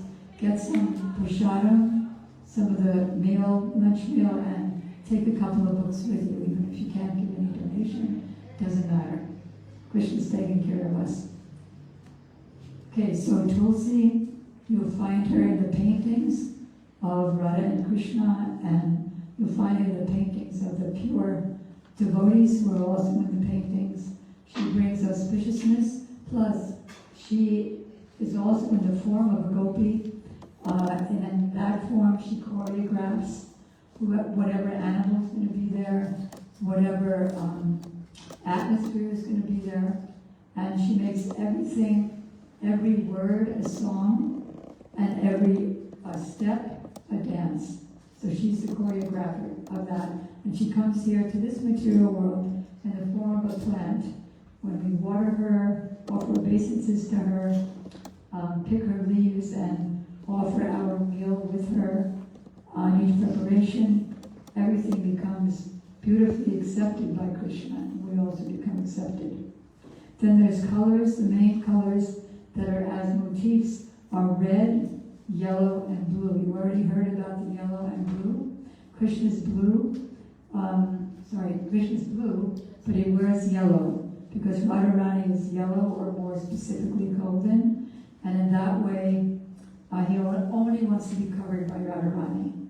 And Krishna's golden, but she wears blue. And why? Because she only wants to be covered and surrounded by Krishna, because actually they're one love. As Dr. Schweg commented, the real God is love, because both Radha and Krishna and everyone in the spiritual world are controlled by love. We're also controlled by love. If we know someone loves us, then we're controlled by that person, but it often turns sour in this material world, unlike the eternal joy and love, pure love in the spiritual world.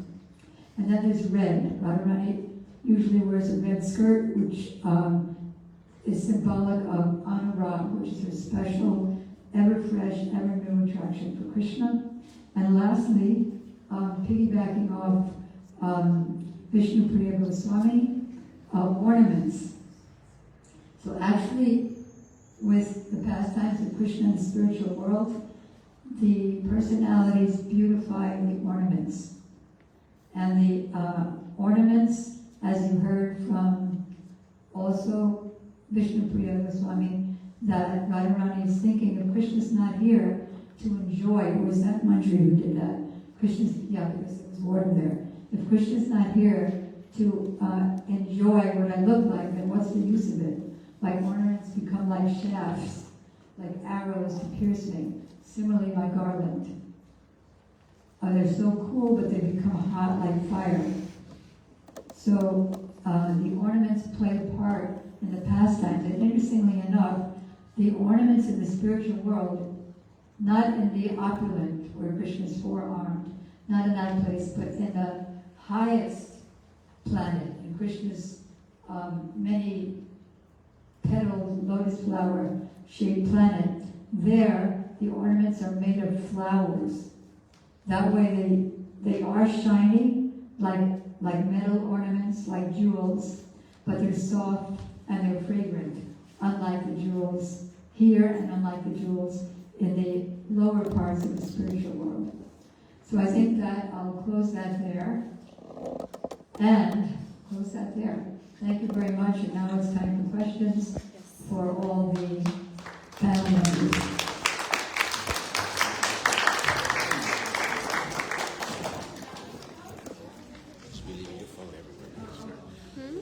So we'll take a few minutes.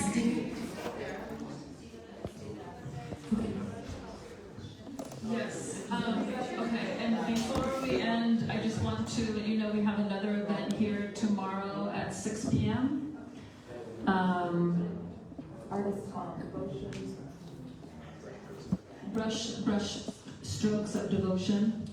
And we have some time for questions and answers from the audience. So if you have a question, please raise your hand.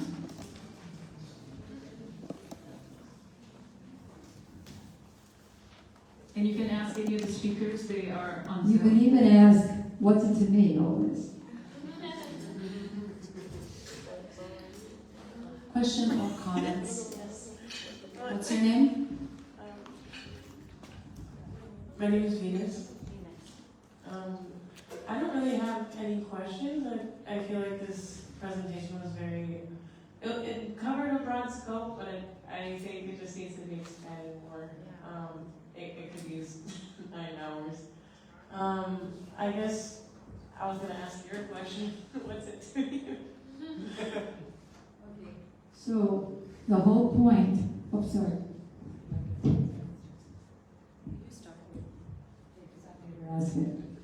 So the whole point of the Vedic teachings is to teach who I am.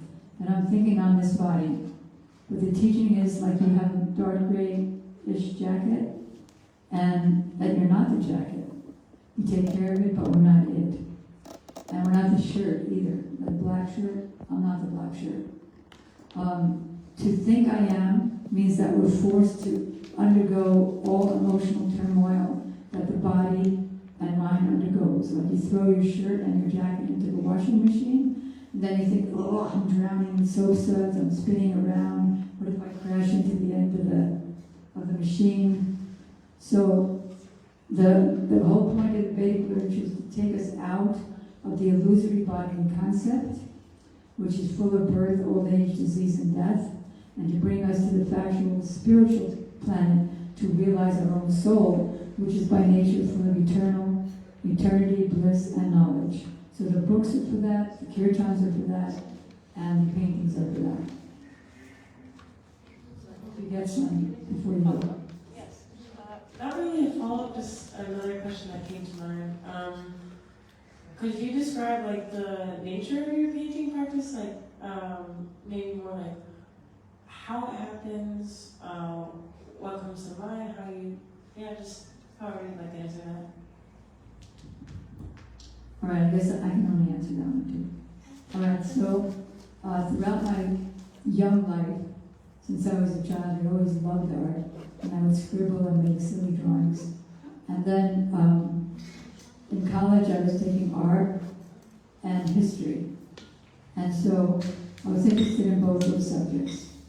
And then, because I was interested in both those subjects, and I was also interested to know why I have to suffer, why I have to be controlled by time and space. Like once I was in an elevator and I thought, why do I have to stay in this elevator? Why can't I just magically go somewhere else? And why aren't I happy all the time? So I was walking down through the park to see a friend, and all of a sudden I heard the singing of the Hare Krishna mantra. And the leader of the singing was my spiritual master, who I think his picture was up for a moment showing the tilak. Srila Bhakti Vedanta, do you have a picture of him? Srila Bhakti Vedanta Swami Maharaj Prabhupada. He's the one who started the Hare Krishna movement in America. He comes from a long line of disciple succession since the beginning of time, which you can read about in the books. What did you say your name was? Venus, like the planet. Venus. Oh, that's beautiful. Okay, Venus. So he was singing with all of his followers, and I thought, oh, that sound, it's coming again from I don't know where. Means it was coming from my previous life when I had a connection with devotion. And therefore, I immediately became attracted, and I followed them back to the temple, and they were chanting, and I asked him, can I just stay high on LSD? Because I don't know if that's how it is nowadays, but in the 60s it's a big thing. Marijuana and LSD. He said, no, it is material, therefore it is temporary. We are by nature eternal. And this process of Krishna consciousness is very old, very simple and sublime, to give eternal happiness and eternal natural high, which doesn't go stale at the end of it. And then he found out from one of his male disciples that I liked art, so he started engaging me in copying pictures of Krishna with Radha and Krishna with his mother when he's a little child, first for his temples and then for his books. And so I would read the manuscripts. Gradually a few other artists joined, as Manjari mentioned. The second artist who joined asked, how can I paint like her? Of course, he became a better artist than me over time, but in the beginning not. So how can I paint like her? So Prabhupada pretended to paint in the air and said, I have taught her how to paint, and then started chanting Hare Krishna. He said in the beginning she could not paint, but by hearing and chanting about Krishna and reading the books, the talent came out. So that's an inspiration that anyone who has any talent and wants to perfect that talent can do so by chanting the Hare Krishna mantra, reading the books, eating the spiritual food, and so on. And then, and for his books, after the temples, then me and my associates would paint for his books. And then the books multiplied by millions of times as recorded kirtan. And he said the paintings make everything more clear. You see a man going to his house, you read about it, you can see it. Okay.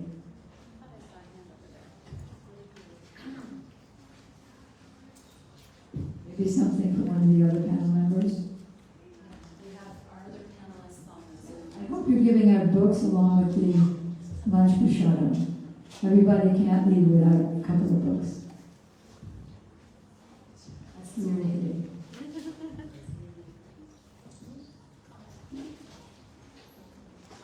Come on. Do you think the world can be saved, like achieve some sort of salvation at some point? Like salvation? Like because of everything that's happening?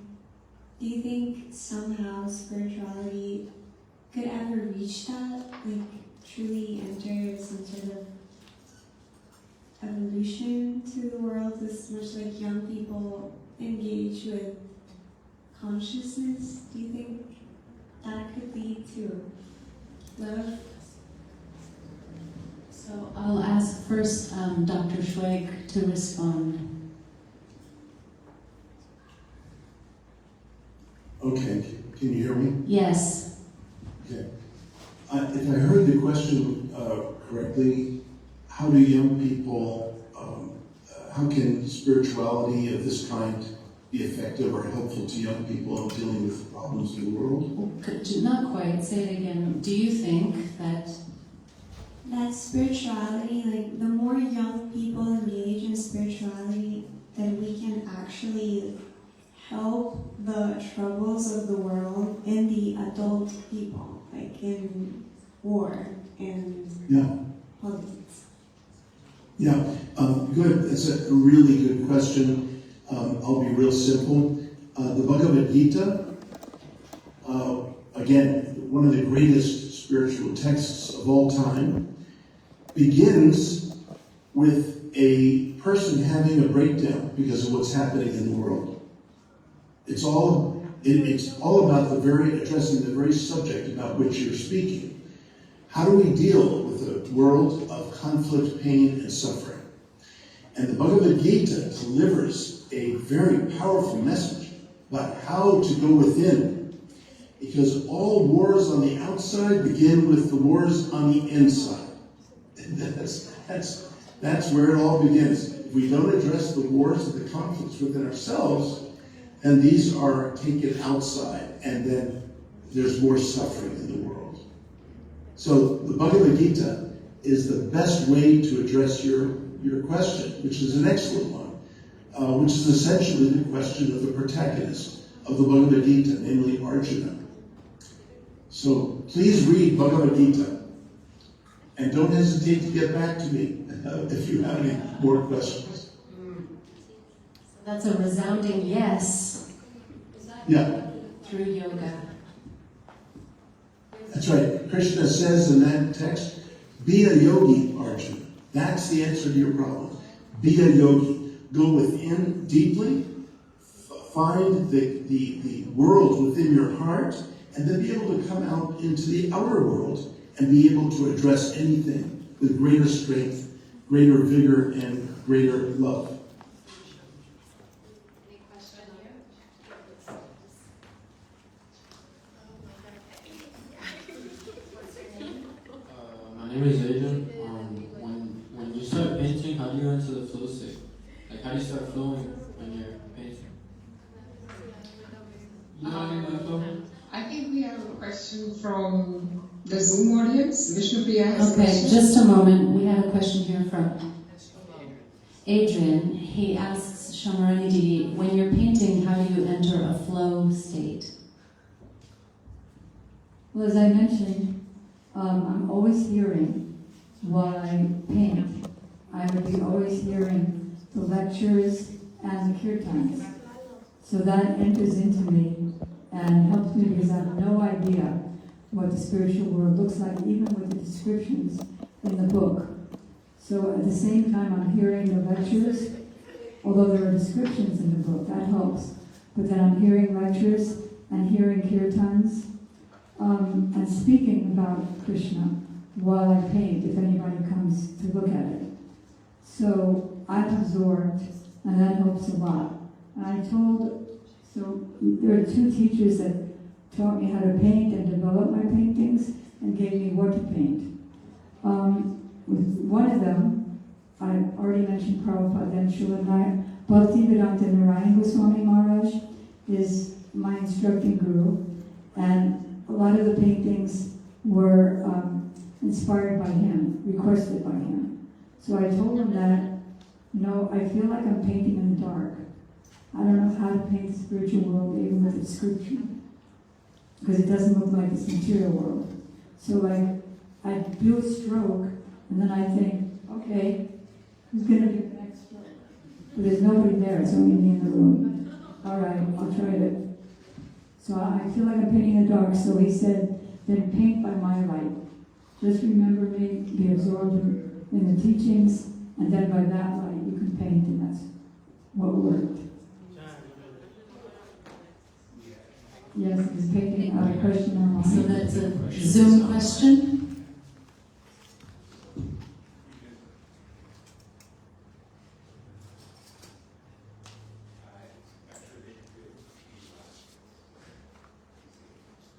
Vishnupriya, I see the young Guru will ask the same question. Did I ask you?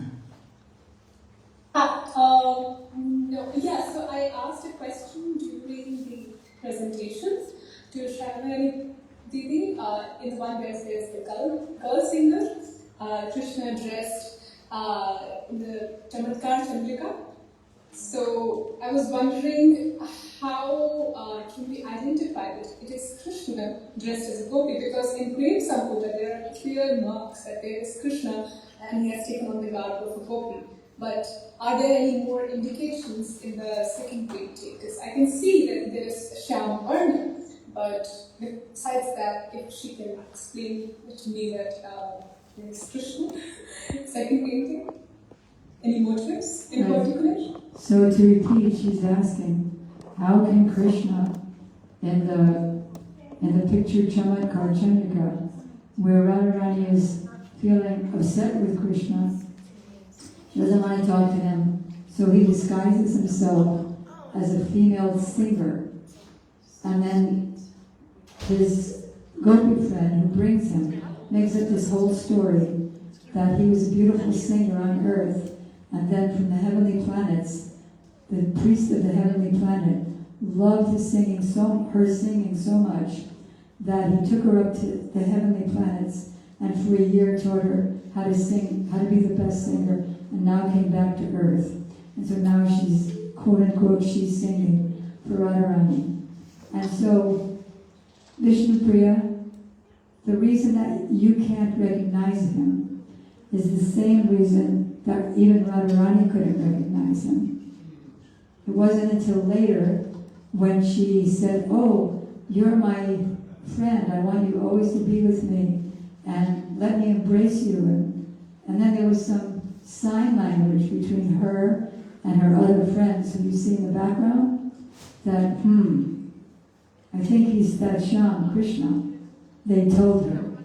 And so then she embraced him and wanted to give her a nice outfit. So then he said, no, I have to go home, my mother's waiting for me.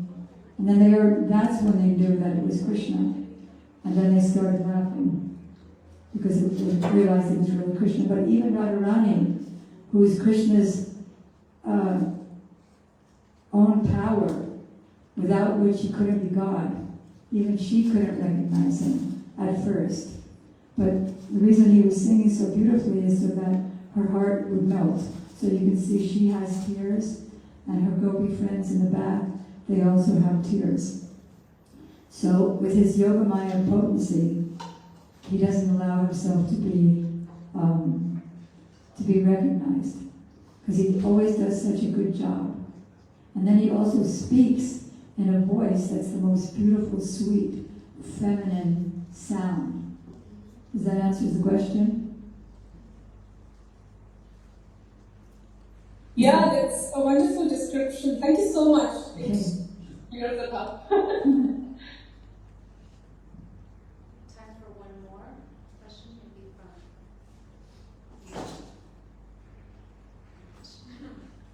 More question here. What's your name? Carlos. Hi, I first would like to thank you so much for the beautiful environment all of you guys have to contribute to making. I resonate a lot with the importance that spirituality puts in the practice and in the continuous practice. I was wondering if you could explore more into how can I balance this spiritual practice, necessary spiritual practice, to transform my heart, to transform myself, and the material practice that is urgent in the world to contribute into a more peaceful or a more accordance world. Thank you. So what I think the question is how can I, you, Carlos, develop more spirituality into my life? I do my material things, but I want to balance with more spirit, and I want to know what is the procedures to do that. And the second part of the question was, what was it again? Oh, how can he contribute with that newfound spirituality? How can I contribute to the peace of the world? All right, so who's that a question for? For you and everybody. All right, so I'll just start real quick. Let's look at Kamala Manjari, who asked the question about how can young people like us bring peace to this horrible, one of the worst things the world was in for a while. Wars externally in countries, wars in families, wars all over the place. And so let's look at her. She was somebody else, and now she's Kamala Manjari, coming in contact with the books and the pictures and the prasadam, and she comes to our temple regularly. So did you become more peaceful? So similarly, our aim is to spread this message. That's why the devotees go out and distribute books, like, as Dr. Shri mentioned, Bhagavad Gita and other transcendental literatures. That's why we go out for kirtan. That's why we go under the bridges and feed the poor. But we really think that everyone is poor. Those who are without Krishna consciousness are poor. So we distribute prasadam wherever we can. And just by that, and mostly chanting the Hare Krishna mantra. Like we have beads, we have bead bags like this. The devotees can show you at the end of the program. Some books you can take home and read. And just by that, miraculously, because all the problems come from turning away from God.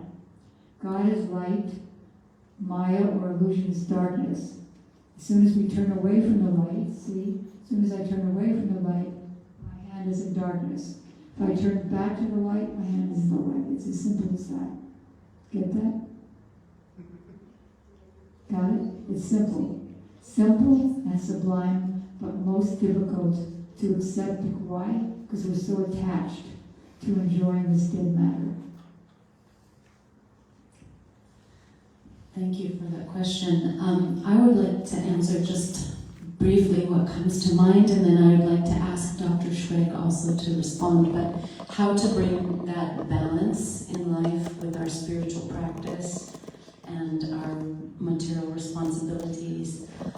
So for me, in my experience, and what I've heard from my teachers, is that if you connect with someone who has that balance, then again, about vibration and frequency, you can learn by osmosis, observing them, connecting with them, learning, modeling the practice and behavior that they do. So it's the same in any area of our life. If we find someone in art or music or what we want to achieve, then we find who's got it and how did they do it, and then we learn, how did you do it?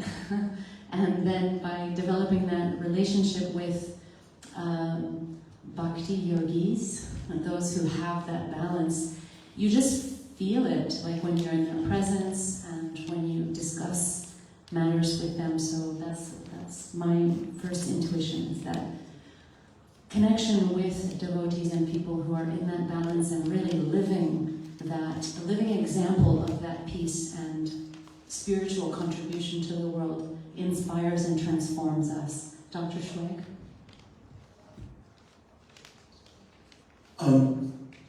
Back to the Bhagavad Gita. Very simply, the Bhagavad Gita communicates to us that the universe is ultimately a loving place. Krishna speaks about how we are embraced by Brahman, how we're embraced by the Virata Rupa, how we're embraced by the Antaryaman. So all the outer manifestations of the divine, the inner indwelling manifestation of the divine within our hearts. As soon as we can feel that total embrace, we then can learn how to return the embrace. And this is how we can navigate through a troubling world with a very full and overflowing heart. Thank you. And Vishnu Priya Goswami ji, if you're there, would you like to respond? Sorry, we were muted for a little bit. Vishnu Priya Goswami, she was asking if you would like to respond. Vishnu Priya ji, are you there? I'm sorry, I'm not able to hear properly. Could you Yes, can you hear me now? repeat what they're saying? Yeah. Could you please type it in the chat box if that's possible? If you'd like to respond. It's just very well. I think he can't hear me. She's just asking for questions. So if you'd like to respond to how to achieve that balance between a spiritual practice and our material responsibilities to contribute to the world. For me, it has all of it.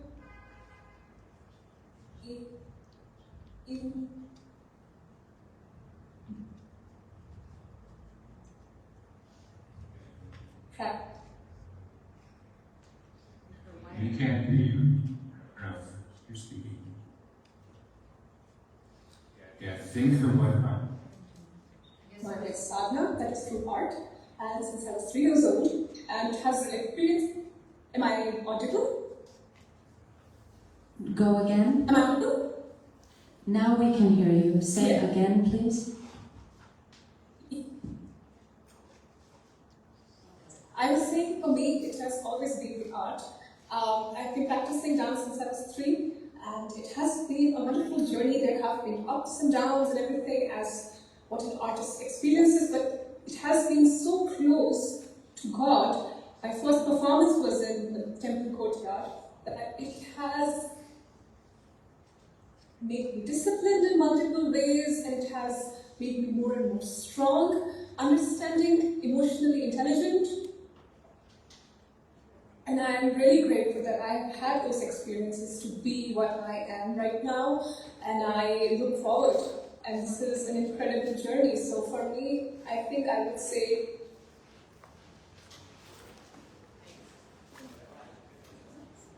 just devoted, supreme. You're cutting out there, but we got the essence, which was through art as well. I'd like to thank again our esteemed speakers for illuminating us on a little bit about Hinduism and the relationship between art and metaphor, and uplifting us and thinking about the messages and spirituality in art. And I hope everyone has a chance to have something to eat and share, commune with each other, and to view the beautiful art if you haven't seen it already.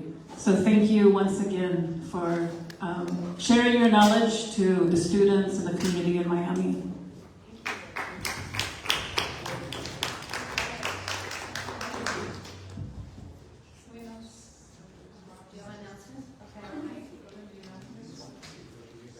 Yeah, you can announce it again. And tomorrow night we will have artist talk with Mati Sharmani Devi and Manjari Dasi in the gallery. It'll be very beautiful and intimate. So 6 to 9 tomorrow night with more singing. So please come. Thank you so much. Hare Krishna, Krishna Krishna Hare Hare, Hare Rama Hare Rama, Rama Rama Hare Hare, Hare Krishna Hare Krishna, Krishna Krishna Hare Hare, Hare Rama Hare Rama, Rama Rama Hare Hare, Hare Krishna Hare Krishna, Krishna Krishna Hare Hare, Hare Rama Hare Rama, Rama Rama Hare Hare.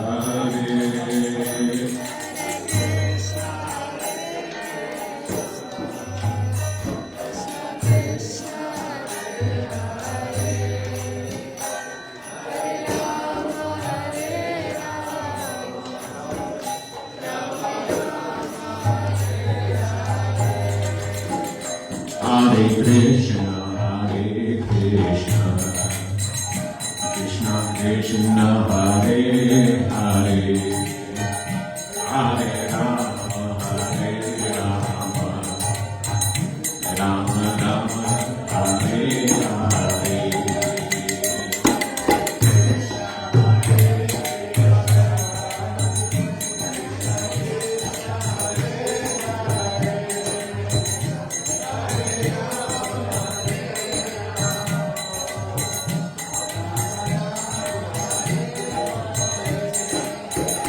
Hare Krishna, Hare Krishna, Krishna Krishna, Hare Hare, Hare Rama, Hare Rama, Rama Rama, Hare Hare. Krishna, Hare Krishna, Krishna Krishna, Hare Hare, Hare Rama, Hare Rama, Rama Rama, Hare Hare. Hare Krishna, Hare Krishna, Krishna Krishna, Hare Hare, Hare Rama, Hare Rama, Rama Rama, Hare Hare.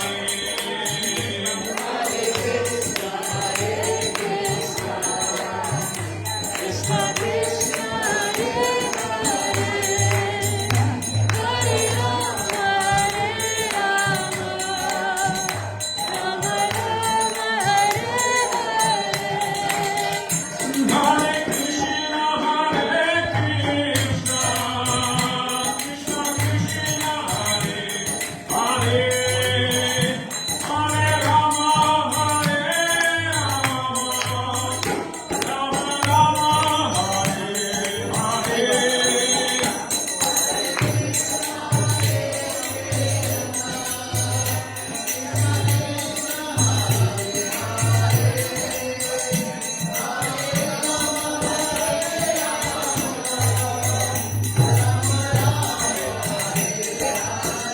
Nitai Gora, Hari Bol, Hari Bol, Hari Bol, Nitai Gora, Hari Bol.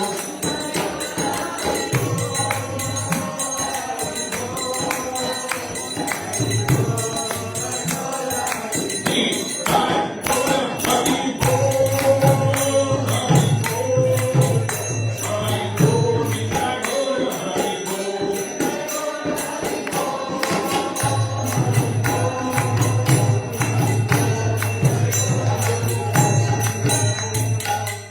Gora Premanande, Shri Gurudev ki jai, Shri Prabhupada ki jai, Rupa Nuga Guru Bhagya ki jai, Gora Premanande.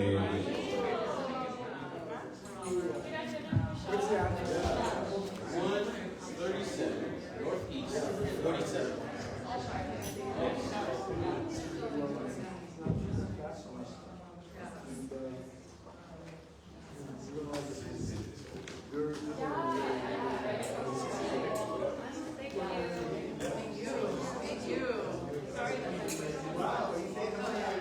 Take care, everybody.